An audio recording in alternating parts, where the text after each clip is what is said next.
Você pode botar para gravar aí. Acho que foi. Já está gravando, professor. Já tá, né? Pronto.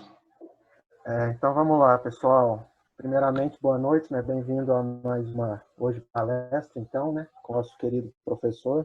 Eu vou fazer uma leve apresentação dele e depois a gente passa a palavra para o professor Diego. O professor é adjunto do Instituto de Ciências Agrárias da Universidade Federal de Minas Gerais, ICA-UFMG, desde 2015. É professor permanente do Programa de Pós-Graduação em Produção Animal do ICA-UFMG, possui doutorado em zootecnia, área de concentração, produção e nutrição de não ruminantes pela Universidade Federal de Lavras, UFLA, com período de sanduíche no CCMRA, Centro de Ciências do Mar da Universidade de Algarve, Portugal, em 2015. Possui mestrado em zootecnia, área de concentração em produção e nutrição de não ruminantes pela UFLA, 2011, e graduação em zootecnia pela mesma instituição, 2010. Sua área de pesquisa é em produção e nutrição animal, com ênfase em produção e uso de insetos como alimento para animais e humanos, fisiologia e metabolismo animal. Eu vou passar a palavra para o professor Diego. Só não se esqueçam, pessoal, de fechar o microfone para não dar interferência enquanto ele fala e não atrapalhar a gravação do vídeo, por favor. Muito obrigado. Com você a palavra, Diego. Obrigado, Renan. Obrigado pelo convite, primeiramente. O professor Renan é um amigo meu de longa data e faz tempo que a gente não se encontra, né? Ao menos agora online a gente consegue se ver, né? Por o papo em dia. Já faz um tempo, né? A gente morou no mesmo local em Lavras, então ficamos bons amigos e acabamos os dois indo para a área acadêmica, né? Foi. Um em Goiás, outro em Minas, mas é sempre bom ver um velho amigo. Essas oportunidades são boas por causa disso também, né? Então, obrigado a todo mundo aí também que está online, plena segundona à noite, né? Assistindo uma aula online aí, para mim é um prazer estar aqui com vocês. Basicamente, o que o professor Renan falou é o que eu faço aqui. Eu sou professor da UFMG, no campus Montes Claros, e eu atuo aqui com produção e nutrição animal, tá? Minha formação em zootecnia. E eu trabalho numa linha de pesquisa um pouco mais específica, que é de produção de insetos alimentícios para nutrição animal e humana. É uma linha que a gente vem desenvolvendo. E tudo começou com a utilização dos insetos na nutrição de peixes, né? Que o meu mestrado e meu doutorado foi em nutrição de peixe. Então, o tema da aula hoje vai ser sobre instalações e sistemas de cultivos em aquicultura, tá? Eu não sei como que vocês costumam fazer, Renan, se a turma vai perguntando ao longo da aula ou se deixa tudo para o final, o que vocês preferem? Aí vai Pro final, eu acho melhor pro final para não atrapalhar a apresentação. Então tá, então faz o seguinte, vocês vão anotando aí as perguntas, aí no final a gente fica aqui batendo um papo. Eu reservei meu horário até as 2 da manhã, então dá pra gente ficar bastante tempo aqui. Tranquilo. Todo mundo quer isso. Todo mundo anseia o conhecimento. Eu vou falar brevemente, o foco vai ser instalações, tá? Dentro dos sistemas de cultivo, mas só para contextualizar, sistema de cultivo é uma resolução do CONAMA, tá? Uma coisa que eu gosto de trazer nas minhas aulas, que pouca gente traz, primeiro porque é chato e segundo porque não sabe, é questão de regulamentação, de lei, né? Normas. O que é que define as coisas como são? E se eu puder dar uma dica, vocês são alunos de agronomia, não é isso? Agronomia. Fiquem por dentro de normativas do MAPA, CONAMA, Ministério do Meio Ambiente, saibam disso, porque inclusive assuntos regulatórios é uma área de trabalho muito grande e tem pouca gente atuando, tá? Então, CONAMA é um órgão de dentro do meio ambiente, né, do Ministério do Meio Ambiente, que define sistema de produção em piscicultura em 3 diferentes sistemas: extensivo, semi-intensivo e intensivo. E isso muda tudo, porque as instalações de cada um tem que estar de acordo com o objetivo da produção daquele sistema de cultivo. Basicamente, são 2 fatores que eles levam em consideração nessa classificação. O primeiro deles é a forma de alimentação, se for alimento natural, ou seja, fitoplâncton, zooplâncton e etc., ou se for alimento artificial, por exemplo, ração, e a densidade de cultivo. Então, alimento natural com pouco adensamento de peixes e camarões, sistema extensivo. Começou a dar ração, alimento artificial, adensou um pouco mais, densidade média ou alta, semi-intensivo, e o intensivo, densidade muito alta, dependente 100% de alimento natural.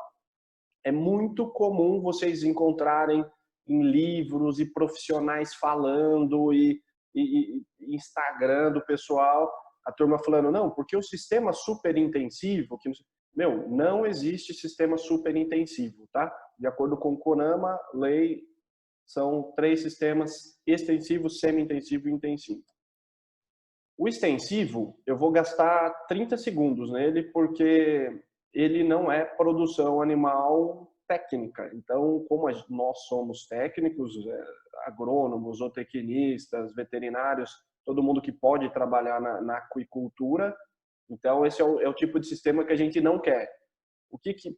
Quais são as características dele? Não tem controle de entrada e saída de água, não tem controle de densidade populacional, alimentação 100% natural, não tem uso de dietas artificiais, portanto, é um tipo de sistema que não vale a pena a gente gastar muito tempo aqui e coincidentemente, é muito comum, né? A turma que, lá na minha roça tem um açudezinho, soltei umas tilápia, elas estão comendo os insetos que caem na água, o fitoplâncton que é produzido ali, e isso é muito comum. Mas, para nós que pretendemos ser técnicos da área, né, ou que já atuamos nessa área, é um sistema que não vale a pena a gente dedicar tanto tempo aqui, tá? Ainda que seja bastante comum no Brasil. Entrando no semi-intensivo, aí a gente já começa a ter um planejamento da produção, tá?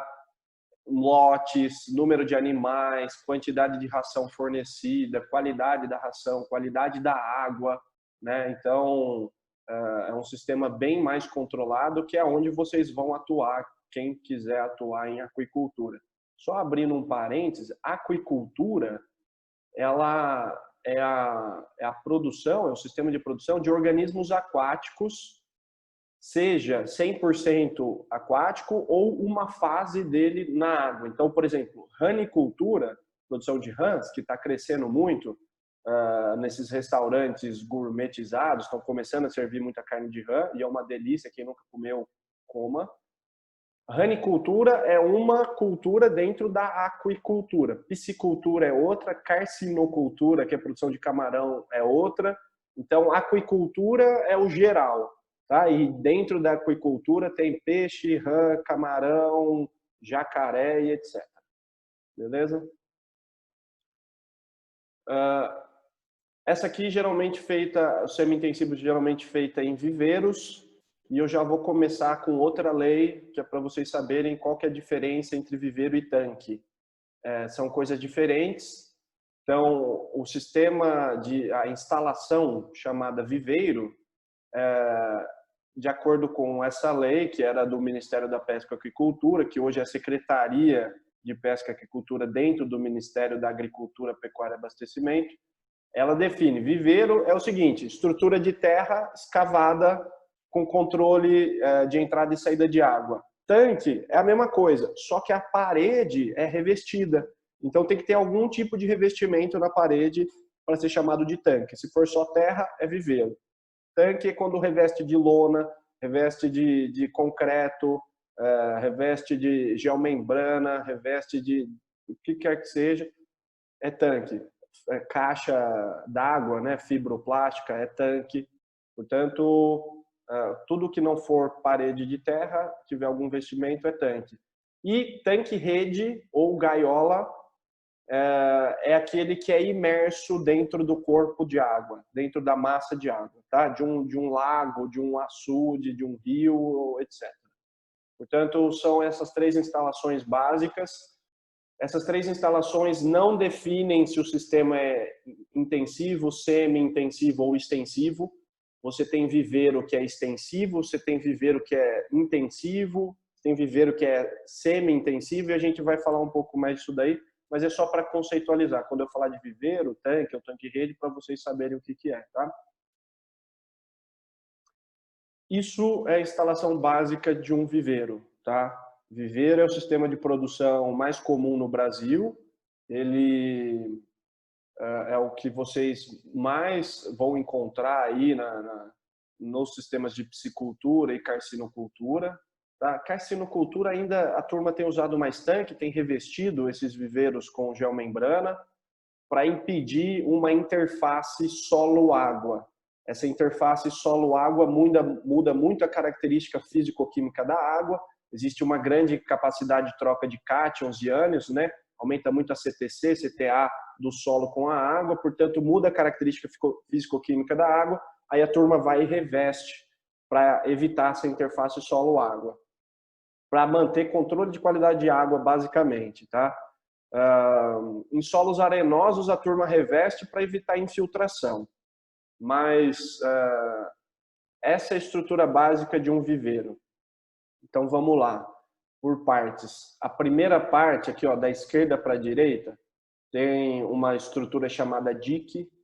Dique é onde o funcionário da piscicultura vai passar andando para alimentar os peixes ou para passar a rede de arrasto, ou se for viveiros muito grandes, alimentação mecânica, passa o caminhão alimentador ou passa o caminhão de despesca, tá? Então a largura do dique você tem que dimensionar de acordo com a finalidade ou o objetivo da sua piscicultura. Se for alimentação mecanizada, que dependa de trânsito ali, ou se a despesca depender de grandes automóveis, né, caminhões e etc., um dique maior, 5 metros, 6 metros. Se for alimentação braçal, a gente vai ter algumas fotos aí mais para frente, vocês vão ver, um dique menor de 1 metro já é suficiente, tá? O sistema de abastecimento, ele geralmente é feito acima do nível de água. Por quê? Porque a queda de água ela já é um método de oxigenação da água. E o oxigênio é o primeiro fator limitante de qualidade de água. Eu não vou entrar muito em aspecto de qualidade de água, porque não é o intuito dessa apresentação minha, mas põe o sistema de abastecimento um nível acima da água, de modo que a queda já oxigene essa água. E como tem queda, você tem que ter um anteparo embaixo, porque senão faz um buraco no solo e o cara que for fazer a despesca, for passar a rede de arrasto, não pisar lá e não quebrar o tornozelo. Portanto, e tampouco para peixe se esconder, fica difícil depois de despescar. Portanto, esse anteparo tem essa finalidade de, vamos se dizer, entre aspas, amortecer a queda d'água e não revolver o fundo do viveiro, tá? Profundidade média, 1,5 metro. Aí tem um grande engano em construções de viveiros, que a turma acha que construir viveiro quanto mais fundo, melhor, porque cabe mais peixe. Primeira lenda que vocês têm que deixar de acreditar. Por quê? Porque se você tem um viveiro muito profundo, vamos falar, vou construir um viveiro de 3 metros, de 4 metros, o que vai acontecer? Vai acontecer um fenômeno físico chamado estratificação de coluna d'água. O que é estratificação de coluna d'água? O fundo fica gelado, isso daí quando você entra numa piscina, você consegue verificar o pé mais gelado do que o pescoço. O peixe não vai para aquela zona, ele fica concentrado no meio, e ali ainda pode se tornar uma região de hipóxia. Hipóxia, hipo, pouco, óxia, oxigênio, de pouco oxigênio ou até anaeróbica. Anaeróbica vai entrar em processo fermentativo de decomposição de matéria orgânica, fezes, peixes mortos, resto de ração. Fermenta, resultado da fermentação, ácido lático, acidifica a água, a qualidade vai lá embaixo, o peixe morre. Ou então pode ter produção de gases venenosos, tipo o gás metânico, o gás sulfídrico, que também é muito tóxico. Portanto, não pode ser muito mais do que 1,80 m.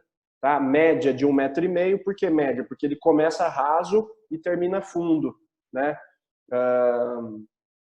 mas você pode começar e vai com 1,20 e terminar com 1,80, basicamente, tá? Por que tem que ter essa declividade? Porque no canto direito você vai ter o seu sistema de drenagem.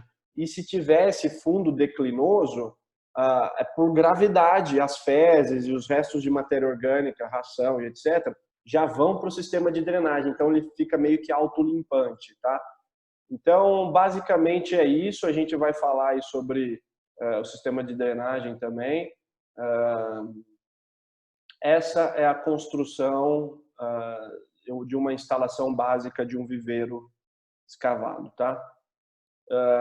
Esses são viveiros na vida real, tá?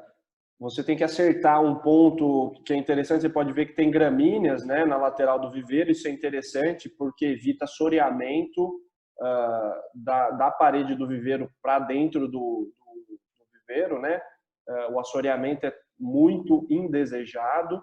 Então, essas gramíneas são bastante interessantes de serem utilizadas nos taludes, né? Talude é a parede do viveiro. E tem que ter uma certa inclinação. Repare que não é uma parede reta, 90 graus. Ele é inclinado. Por quê? Porque se fosse reto, a água ia ficar batendo com uma força muito maior e ia aumentar o processo erosivo desse talude. Ou seja, se for inclinado, a pressão da água ao bater no talude é muito menor e evita assoreamento do talude para dentro do viveiro, tá? Aí você vê que é um viveiro pequeno, 3 pessoas conseguem passar a rede de arrasto, tá?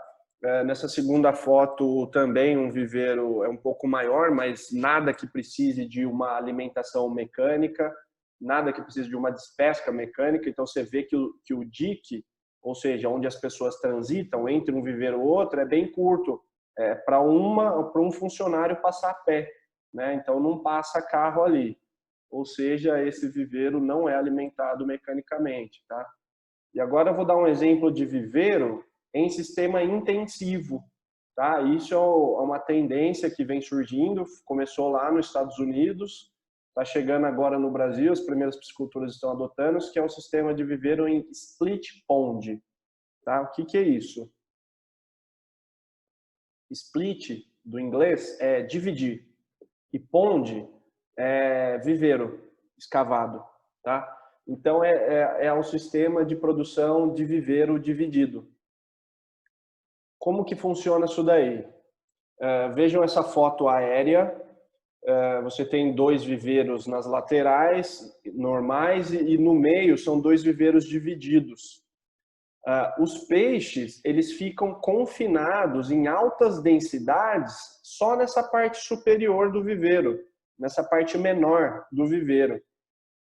E essa parte de baixo maior, que está subdividida aí no meio, é onde a água circula para ela melhorar a qualidade e voltar para a parte produtiva na cabeça do viveiro ali. Tá? É uma pena não poder apontar aqui com o mouse ou com o laser point, mas eu espero que vocês estejam entendendo o que eu estou falando. Nesse esquema você consegue entender um pouco melhor. Então, nessa fila. Oi? Eu acho que se você mexer com seu mouse, a gente vê, não vê não? Mexe com seu mouse. Eu estou mexendo com ele aqui. Nem eu estou vendo a setinha do meu mouse, para ser bem sincero. Quando eu dou minhas aulas, o pessoal vê meu mouse quando eu mexo. Deixa eu ver. Não vê, pessoal? Alguém confirma aí? Vê. Não, professor, não aparecendo, não. Dá pra ver, mas será que ele não tem que habilitar o laser point? Deixa eu só. Não, o seu mouse não está aparecendo mesmo, não. Pois é, nem para mim não está aparecendo. Deixa eu só ver aqui.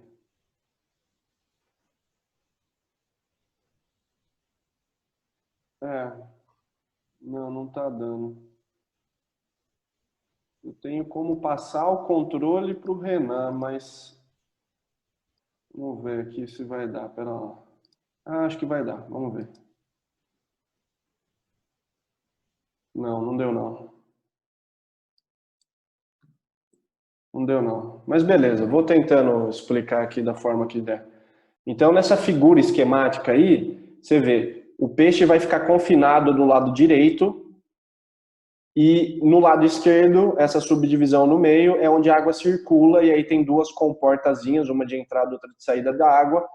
que na circulação da água ela se oxigena, a amônia volatiliza, ou seja, a qualidade da água melhora e ela volta para onde os peixes estão confinados, tá? Aí a reunião vai terminar em 10 minutos. A hora que acabar, professor, é só clicar no link de novo. Todo mundo daqui já está acostumado, todo mundo E entra já bem volta, rápido. né? Beleza. Então, como que geralmente é feita a despesca em instalações de viveiros? É com rede de arrasto.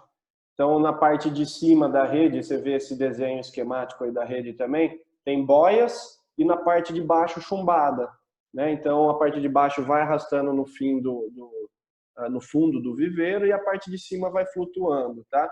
É um manejo bastante importante, bastante dificultoso, requer muita mão de obra, então a época de despesca, uma época muito comum de despesca é próximo da Páscoa, né?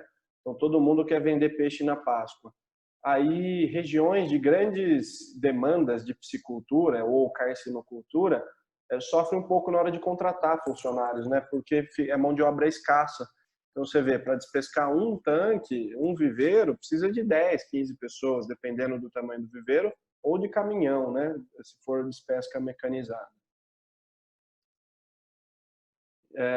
Pronto, esse é um exemplo de viveiro que não dá para despescar com ser humanos passando rede de arrasto.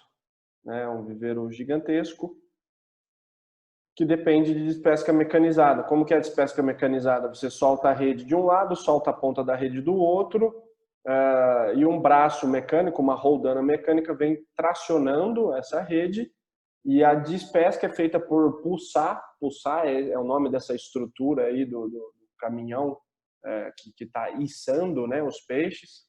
Então, é uma despesca totalmente mecanizada de viveiros relativamente grandes. Olha nessa foto da direita, do canto superior direito, você já vê o tamanho do dique, né? A largura do dique. Aí tem que passar trator, tem que passar caminhão, então já é um dique bem mais amplo do que aquele que a gente viu na outra foto lá.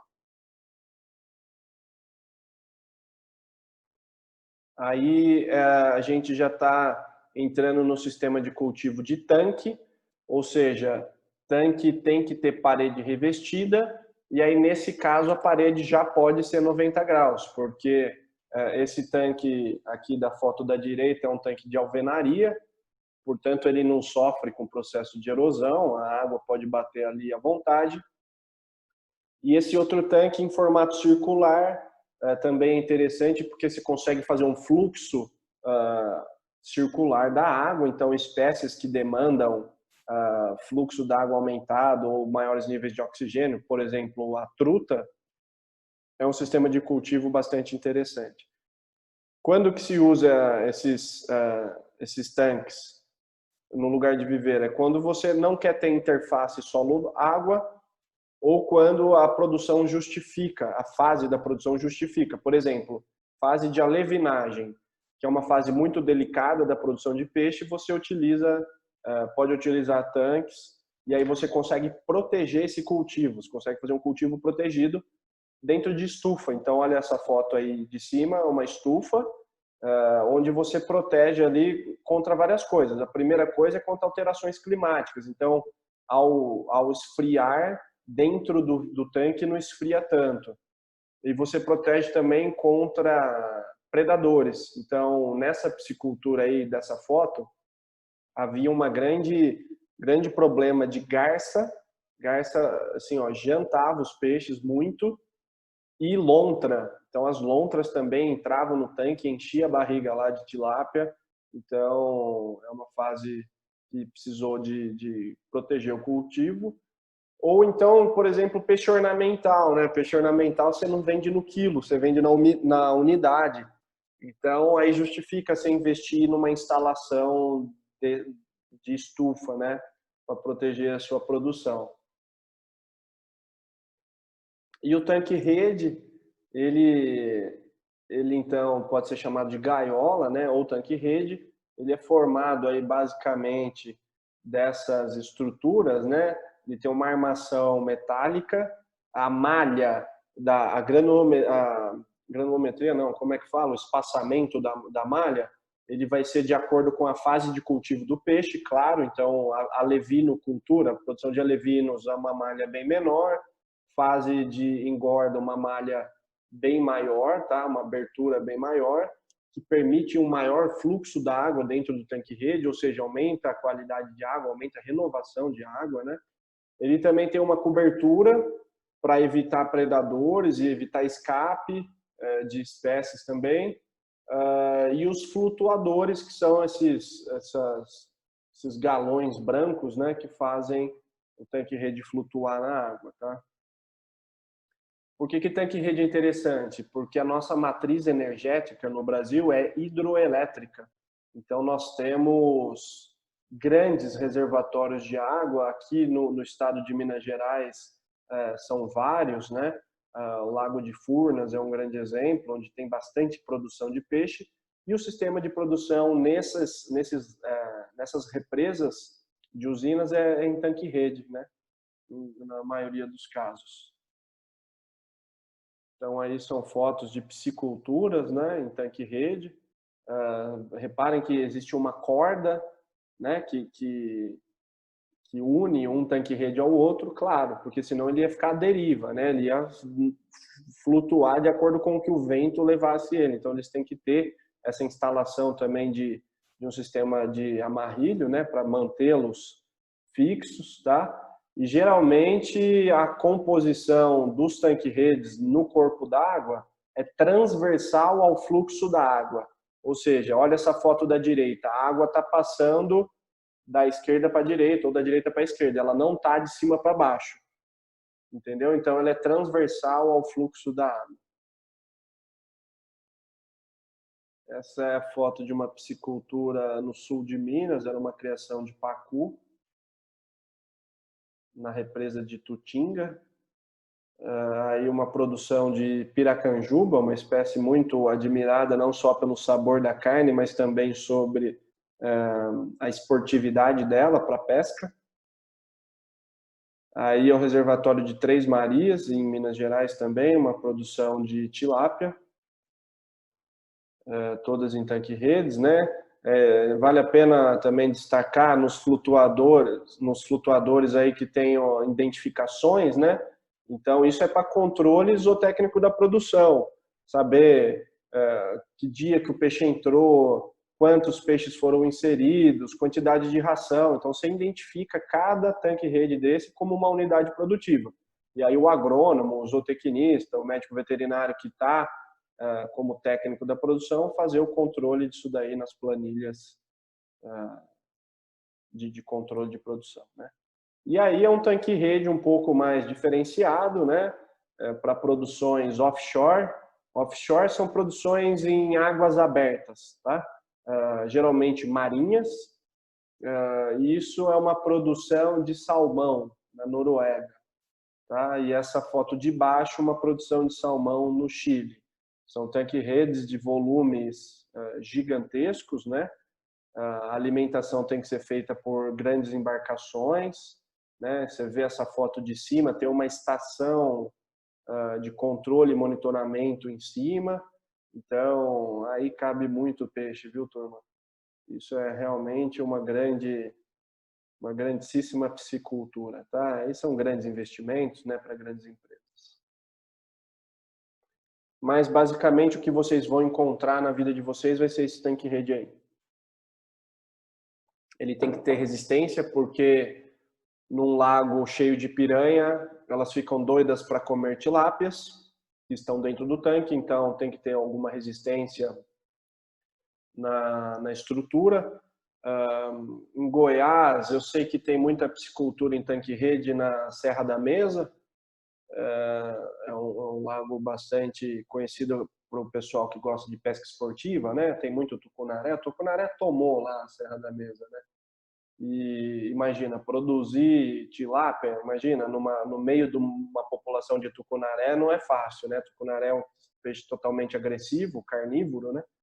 E piscívoro, come outros peixes. Então, esse tanque-rede tem que oferecer alguma estrutura na sua malha. mas também não pode ser tão rígido, porque senão machuca o peixe que está lá dentro. E se machucar, sair escama, vira porta de entrada de micro-organismos patógenos que causam doenças. Então, há muita pesquisa feita nessa área, tá? Um problema muito comum.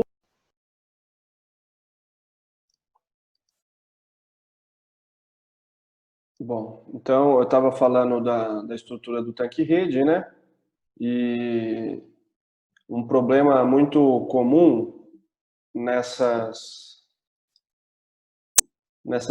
pisciculturas de tanque-rede é a proliferação de mexilhões. Então, um caso muito comum aconteceu aqui no reservatório de Três Marias, em Minas Gerais, e o mexilhão dourado, que é esse molusco bivalve, ele simplesmente tomou a tela dos tanques-redes, das pisciculturas lá desse reservatório, e dá um trabalhão tirar, né? Você tem que tirar o tanque-rede da água e depois fazer a remoção do mexilhão. Então, uma coisa muito ruim. O problema de ter um mexilhão é que ele impede, em grande parte, o fluxo da água, né? De entrada e saída de água. E ele também, a concha do molusco pode ser um objeto que machuca os peixes, né? Causa lesões de pele e etc. Então as empresas desenvolveram uma liga metálica de zinco e alumínio chamada arame benzinal, que impede a colmatação ou a agregação desse mexilhão, né? Então é um tipo de instalação interessante, o custo um pouco maior do que os outros, mas foi uma solução que a engenharia utilizou aí.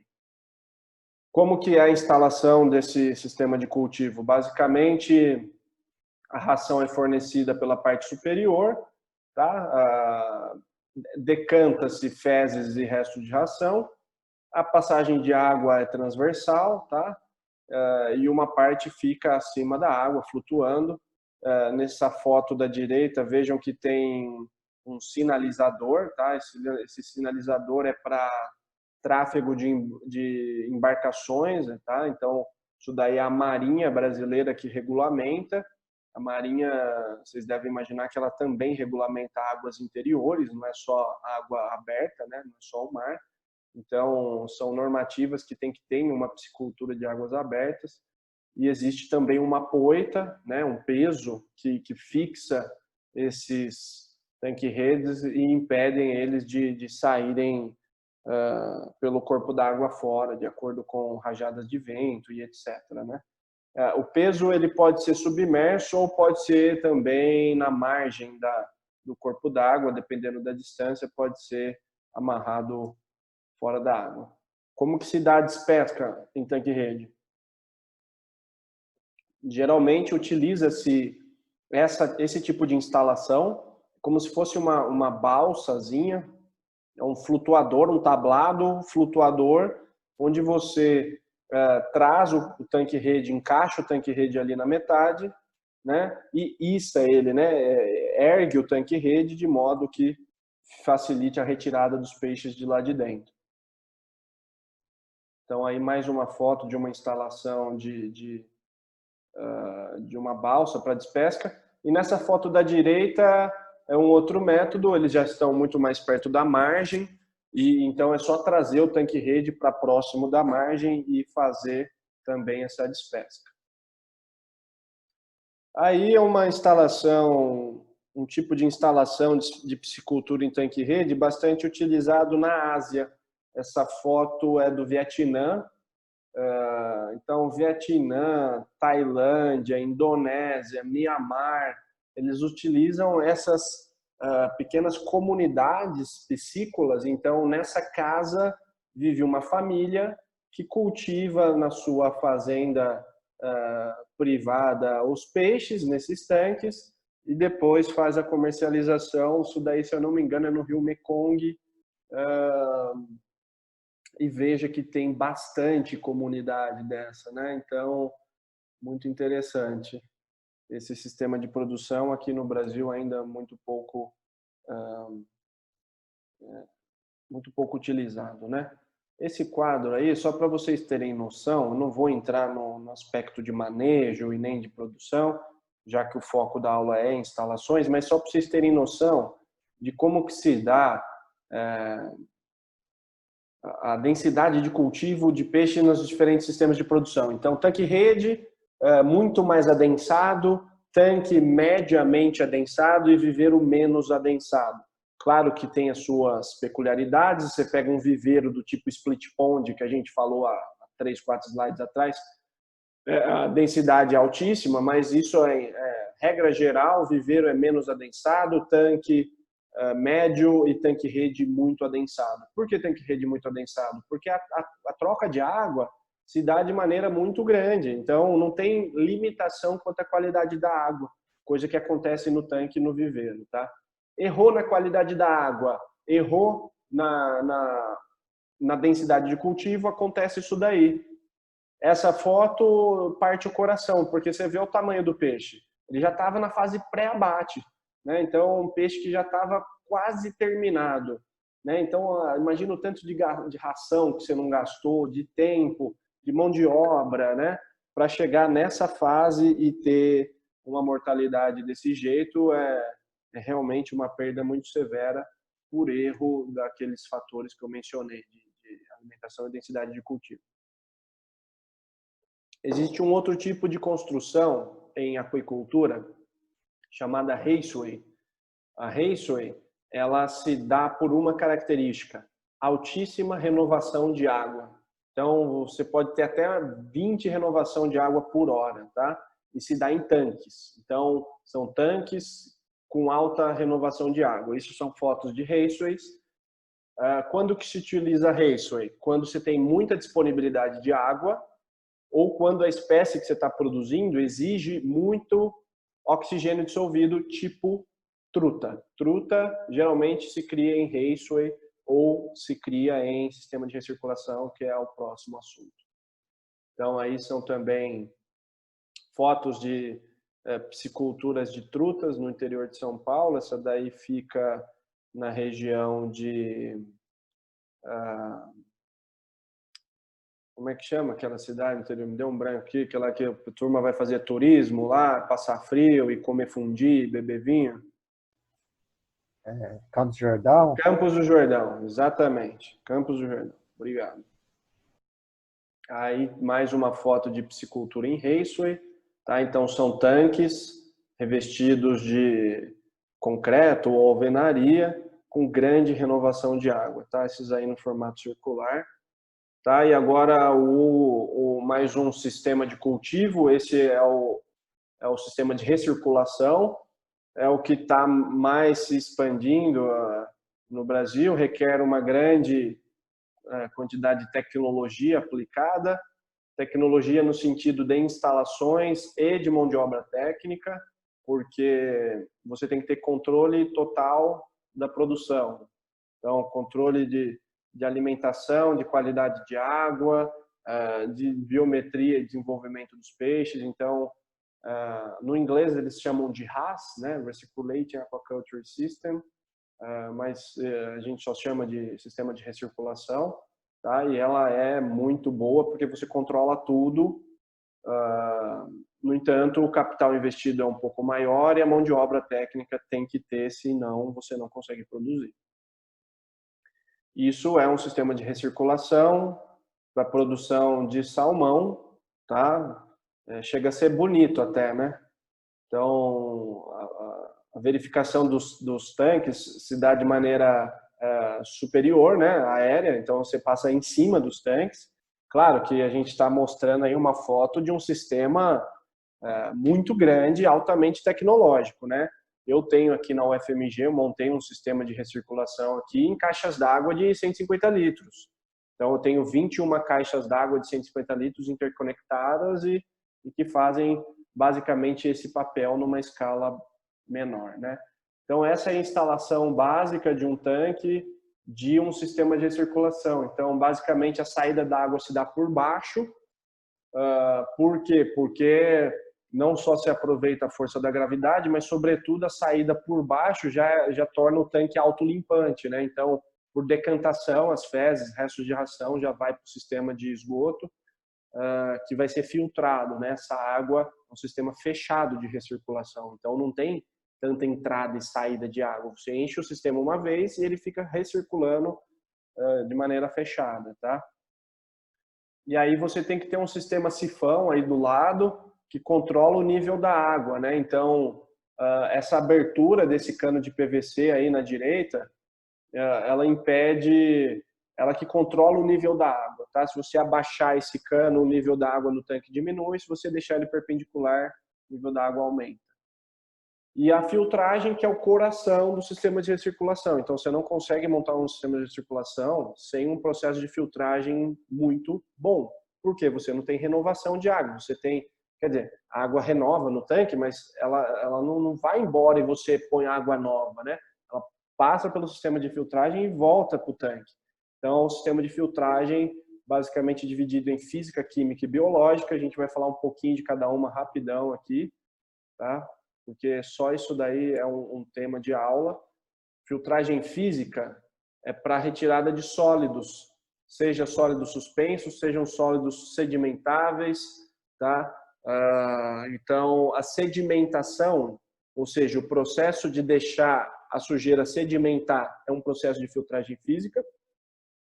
Quem tem piscina em casa deve saber isso daí, né? Que joga os sedimentadores, né? Aqueles condicionadores de água para a sujeira decantar.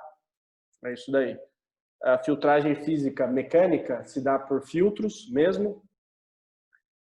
Esse da direita aí, esse laranjado, é um filtro físico de areia. Então a água passa por cascalho grosso, cascalho fino, areia grossa, areia fina e sai de lá muito mais limpa do que entrou. O outro sistema de filtragem física é o sistema de flotação. O que é flotação? É essa primeira foto da esquerda aí. Você faz um borbulhamento da água, essas borbulhas levam proteínas solúveis e gordura para cima e ela vira uma espécie de uma espuma. Então você vê aí nessa primeira foto aí da esquerda uma espuma aí, né, na parte de cima, gerada pelo borbulhamento da água. Isso daí é um tipo de filtro que chama skimmer. A turma que tem aquário sabe do que eu estou falando. E também uma filtragem física. E a radiação por luz UV, também é uma filtragem física, tá? A luz UV, lâmpada UV, que é essa foto do meio.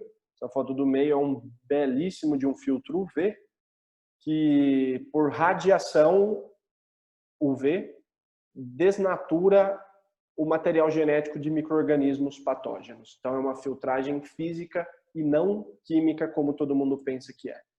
Filtragem química mais comum e mais famosa é a ozonização, ou seja, o uso de ozônio.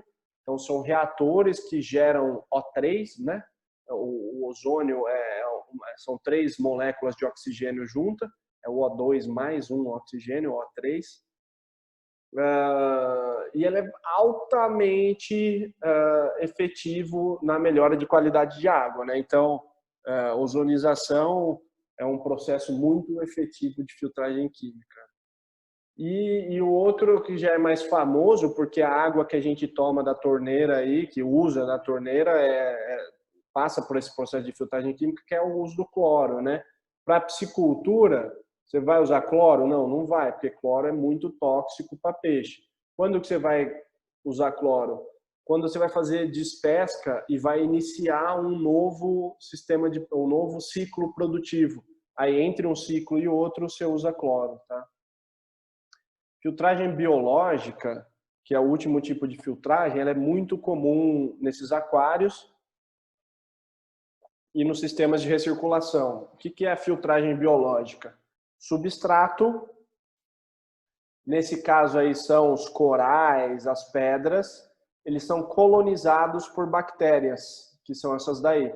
Bactérias que fazem o quê? Que degradam a amônia em compostos menos tóxicos. A amônia é muito tóxica, a amônia é produto da excreção nitrogenada dos peixes. As bactérias quebram a amônia em nitrito e nitrato, que são compostos muito menos tóxicos. Só que para a bactéria crescer e fazer essa função biológica dela, de filtragem biológica, precisa ter substrato para ela grudar e se proliferar e formar as colônias bacterianas. Então, esses são tipos de substratos muito utilizados nos sistemas de recirculação. Pode ser essas pedras porosas, pode ser essas bolinhas azuis cheias de pauzinho de plástico, né, de palitinhos de plástico, chamada biobol ou biobola. Tá? Por que tem esses palitinhos de plástico? Para aumentar a superfície de contato com a água, basicamente é isso. E aí aumenta a quantidade de bactéria. Tá? Penúltimo sistema de cultivo que eu queria falar com vocês hoje é o de bioflocos, que está crescendo muito. Ele é um sistema fechado de circulação de água também, mas ele tem o cultivo de micro-organismos, de flocos bacterianos e de protozoários dentro da água, e esses micro-organismos são alimentos dos peixes. Então, esse é um sistema de biofloco, tá? Ele é feito em tanques revestidos. Esse aí da foto é um revestimento de geomembrana, né? Que é essa lona preta aí, tá? Isso aí no meio do tanque é justamente para crescer bactéria nitrificante, tá? E aí o peixe camarão é muito utilizado nesse sistema de produção, se alimentam desses micro-organismos, tá? Então, o que são bioflocos? São agregados de bactérias, flagelados, rotíferos, diatomáceas, né? Ou seja, bactérias, zooplâncton, protozoários que servem de alimento para os organismos aquáticos, seja ele peixe ou seja ele camarão, e faz com que o uso da ração diminua muito, né? Então é muito interessante. Tá? Esse é um cultivo de biofloco também. Tá? Aqui na UFMG em Montes Claros nós não temos, mas na UFMG em Belo Horizonte temos bioflocos. A turma que produz camarão, isso é uma produção de camarão, utiliza muito, e eu quero chamar a atenção para uma instalação a mais nesse sistema de cultivo, que é o uso de aerador, né? Então, os aeradores tipo PA, que é esse daí, eles promovem a oxigenação da água, principalmente em sistema de biofloco, porque esses micro-organismos da água consomem muito oxigênio, né? E aí não sobra oxigênio para o peixe, para o camarão, então tem que oxigenar a água. E outra instalação que eu quero chamar a atenção de vocês nessa foto é uma tela em cima do tanque. Uma tela contra garça, contra pássaro pescador, contra esse tipo de coisa. Tá? Então, só para você ter uma noção, também não quero entrar em manejo produtivo nem nada, mas só para você ter noção da diferença de densidade de cultivo entre os sistemas produtivos. Tá? Isso daí é número de camarão por metro quadrado. No sistema tradicional você usa 30, no BFT, no biofloco, é 120, então 4 vezes mais, né? Usa muito menos água, tá? E os índices produtivos todos melhoram muito, né? Chegando a produzir 14 toneladas por hectare de água de camarão, né? Enquanto que no sistema tradicional 2,5 toneladas. E agora sim, o último sistema produtivo, ele é basicamente um sistema de recirculação, um RAS, só que com consórcio de cultivo de vegetais. Tá? É o que a gente chama de aquaponia. Então, no tanque, que aí ele está usando a caixa d'água, cultiva o peixe, peixe excreta amônia, a bactéria transforma em nitrito, nitrito é fonte de nitrogênio para os vegetais crescerem. Tá? Aí tem não só nitrito, tem todos os outros minerais aí também, né? Fósforo, potássio e etc., que são utilizados como fonte de nutrientes pelos vegetais. Então você tem 2 produtos, tem peixe e tem vegetal. Além disso, o vegetal limpa a água para você, porque ele precisa de absorver esses nutrientes que são tóxicos para o peixe, se ficarem acumulando. Então é um sistema bastante interessante. Tá? Aí são sistemas aí de aquaponia. Aqui em Montes Claros tem uma aquaponia até relativamente grande, que produz hortaliças e tilápia. Então, basicamente é isso. O seu tanque tem o peixe excreta, a sobra de ração também fertiliza a água fornece os nutrientes para os vegetais e esses limpam a água que volta para o tanque dos peixes. E o que se pode cultivar é basicamente tudo o que se consegue produzir em leito fluidizado, né, de água. Então, frutas, verduras, né, hortaliças como um todo vão muito bem nesse sistema de produção, e até flores ornamentais, né, também. Esse é um sistema de aquaponia da Embrapa. O peixe fica dentro do tanque, né? E em cima existem placas flutuantes, e pode ser isopor mesmo, tá? Onde crescem esses vegetais. Esse sistema é muito legal. Isso daí é uma produção na Ásia, de uma aquaponia, só que asiático não brinca em serviço, né? Eles fazem um negócio tão bonito que vira ponto turístico. Aí, nesse caso, eles produzem carpa ornamental, as carpas koi, né, que chama, e aí produzem os vegetais com a água residual dessa piscicultura. Uma coisa linda. E também dá para fazer em casa, né? Então, quem tem aquário, só comprar uma bombinha sapo submersa que joga água para cima, e aí você consegue ter a sua produção de hortaliça dentro da sua casa. Para fechar, eu quero deixar uma reflexão aí para vocês. Qual que é o melhor método de produção? É viveiro? É tanque-rede? É intensivo? É semi-intensivo? É biofloco? É aquaponia? É recirculação? O melhor método é o que te atende, né? E o que te atende? Se você tem terra disponível, se não tem, se tem que ser indoor ou se pode ser outdoor, se você tem mão de obra técnica ou se não tem, se você tem capital para investir ou se não tem. Então, esses fatores é que vão definir qual o melhor método ou o método que você vai sugerir quando você for dar a sua assistência técnica, tá? Olha, no mais, foi um grande prazer dar essa aula para vocês. Esse é meu e-mail, diego@zootecnista.com.br. Fiquem à disposição aí, estou totalmente à disposição de vocês para, se quiserem responder aí algum questionamento, alguma dúvida que surgir depois.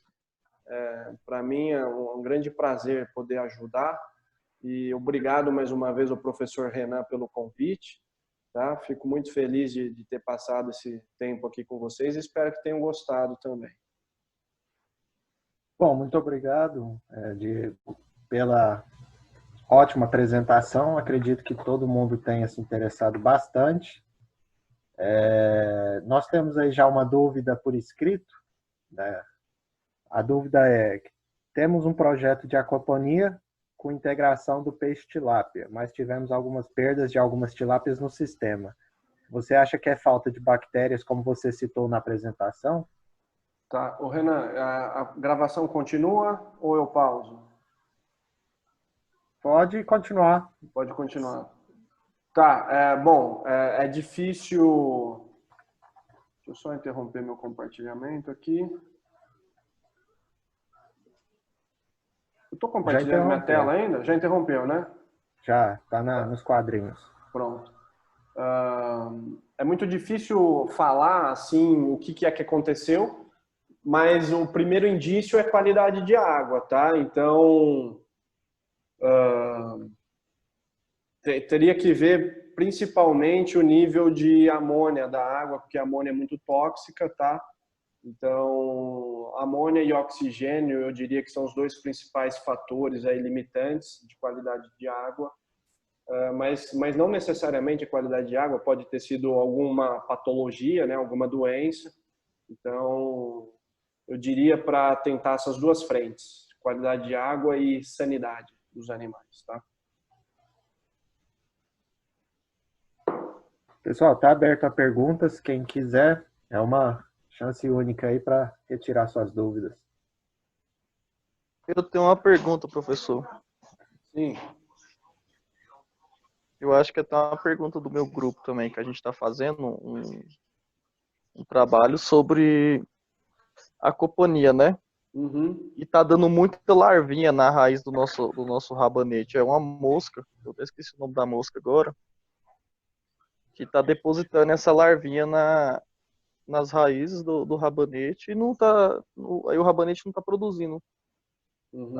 as raízes. Ele morre no final ali já. Nem na verdade, no começo ele já começa a dar uma sentida. As folhas dele vão ficando amareladas Uhum. e não vai. E a gente já colocou tela, já lavou todo o sistema, mas a gente não consegue conter essa mosca. Aí eu aconselho vocês a baterem um papo com a turma da fitopatologia, né? Tem que ver se é realmente a larva da mosca, se é um nematóide, se é alguma coisa. A minha praia não é a produção vegetal, né? Eu entendo quase nada disso daí. Pode ser qualidade de água, né?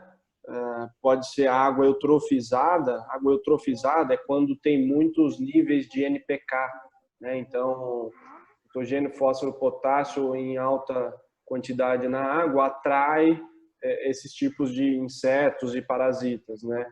E aí você tem que ver aí um método de controle, tá? Basicamente, isso não sei se é fácil ou difícil, realmente isso foge ao meu conhecimento, mas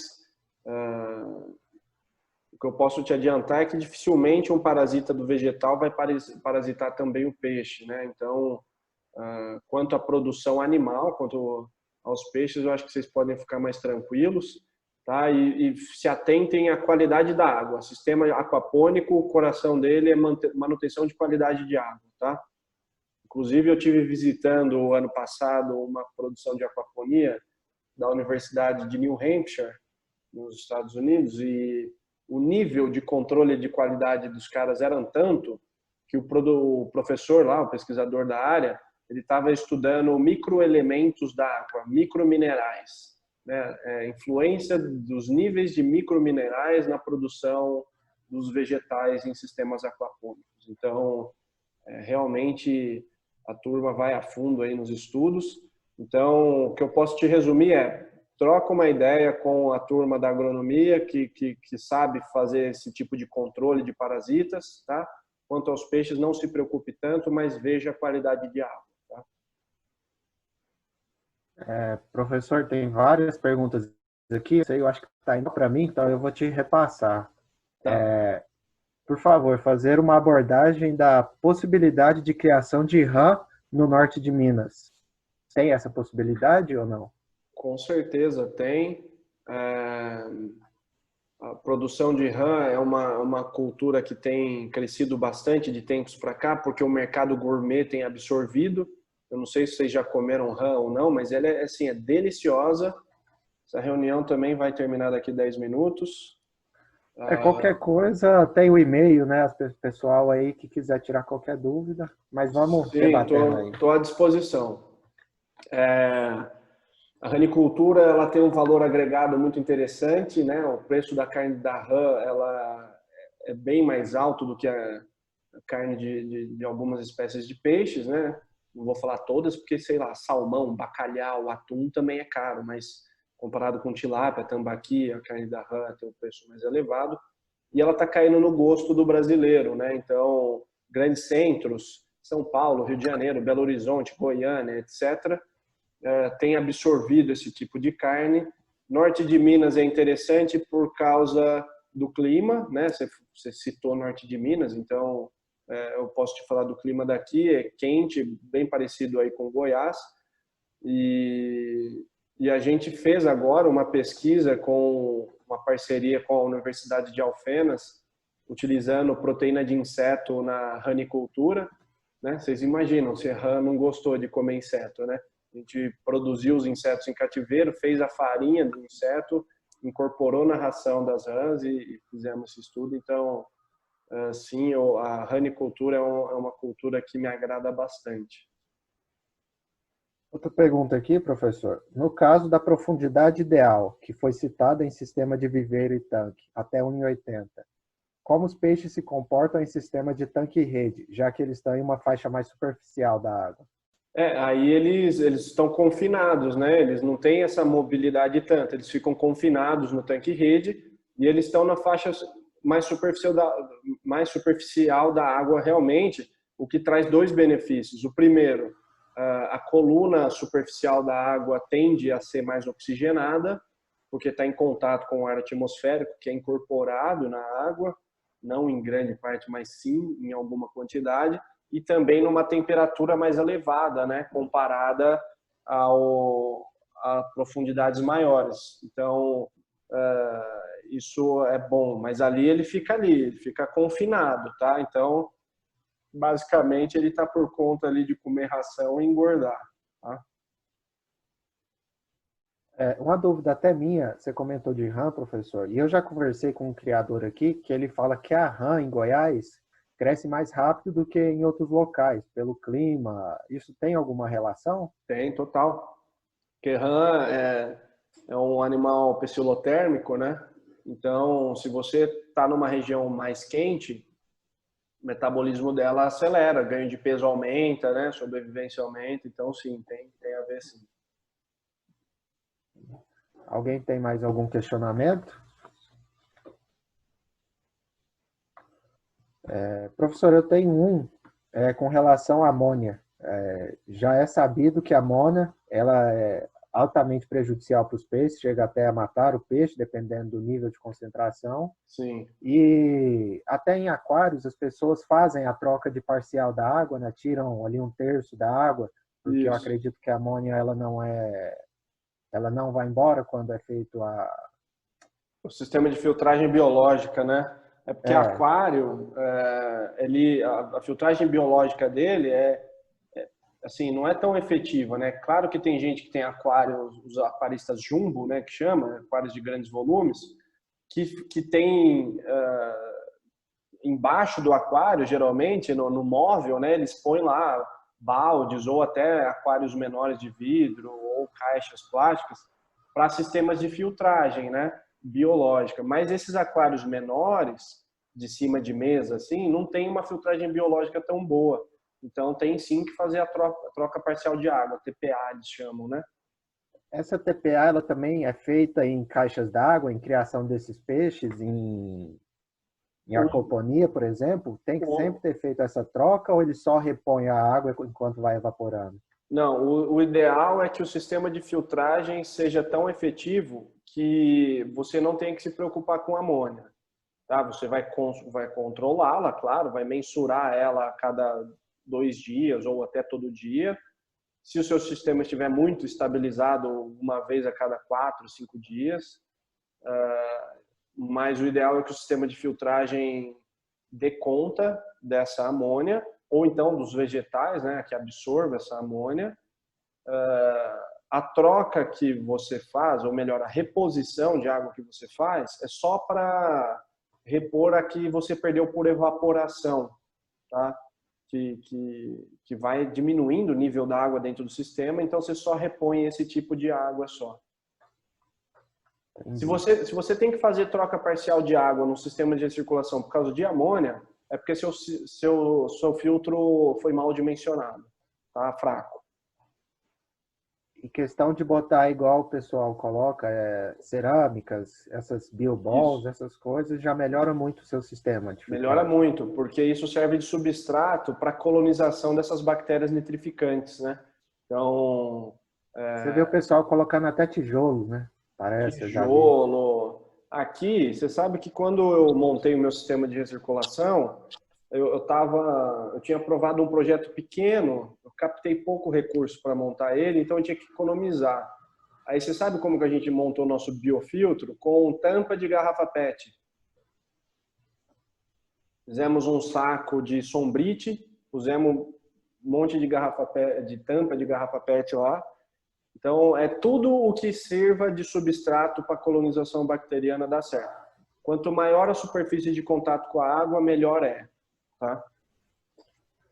Acredita que uma última pergunta, falta aí 3 minutos. Em relação à criação de salmão em cativeiro, sabe-se que o ômega 3 é um ácido graxo produzido por esse tipo de peixe de água profunda, para resistir às baixas temperaturas tem-se algum tipo de pesquisa que tenha ideia se a quantidade de ômega 3 é a mesma quantidade que o peixe pescado em alto mar? Boa pergunta, hein? O que acontece é o seguinte, todo peixe produz ômega 3, tá? E deposita ele na sua gordura ou na sua pele, né? Então, por isso que é bom comer o peixe com a pele, porque você está comendo ômega 3 também. Todo peixe produz. Se você pegar peixe da natureza, o de água salgada ou água fria vai ter mais ômega 3 do que o do rio de água tropical, tá? Então, água marinha, água fria acumula mais ômega 3, comparado a peixe de água doce, de água tropical. No entanto, peixe de piscicultura, a quantidade de ômega 3 do filé, ela vai estar intimamente ligada à quantidade de ômega 3 da dieta dele. Portanto, é uma lenda que salmão selvagem é mais saudável que salmão de cativeiro. Não é, porque o perfil de ácido graxo da carne do peixe é o espelho do perfil de ácido graxo da ração. Então, você consegue incorporar ômega 3 no peixe via ração. Tá? Não sei se eu respondi. Interessante. Professor, falta aí menos de 2 minutos. Vou gastar esse tempinho aí, se ninguém quiser mais perguntar, para agradecer novamente sua presença. Foi muito enriquecedora para mim, para os meus alunos, eu acredito. Essa oportunidade de ter aula com um professor aí de Minas, da UFMG, foi muito interessante mesmo, uma matéria muito boa, que casou muito bem aqui para a gente, que está vendo aí instalações, né? A gente já viu aí algumas produções zootécnicas, como suínos, aves, e fechou, acho que com chave de ouro aí essa apresentação de peixe. É uma parte muito interessante que até alguns alunos estavam me perguntando sobre isso. Então, a gente só tem a agradecer o convite aí.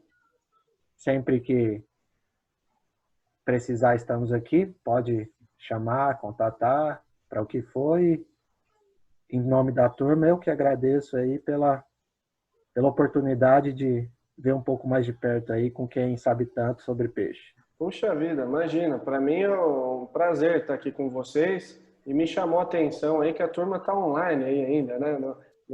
Não ligaram só o celular e foram comer pizza, né? Ficaram aí ouvindo a aula e tal. Então isso é muito legal também. Turma boa. Essa turma é boa. Um prazer. O pessoal aqui, eles apertam a gente de vez em quando que tem que ficar esperto. É isso aí.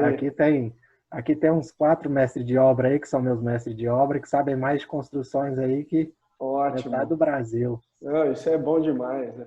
Obrigado vocês aí pela atenção, espero que tenham Obrigado gostado. aí, professor. Se vocês tiveram alguma informação a mais do que o começo da aula, a nossa meta foi cumprida. Então,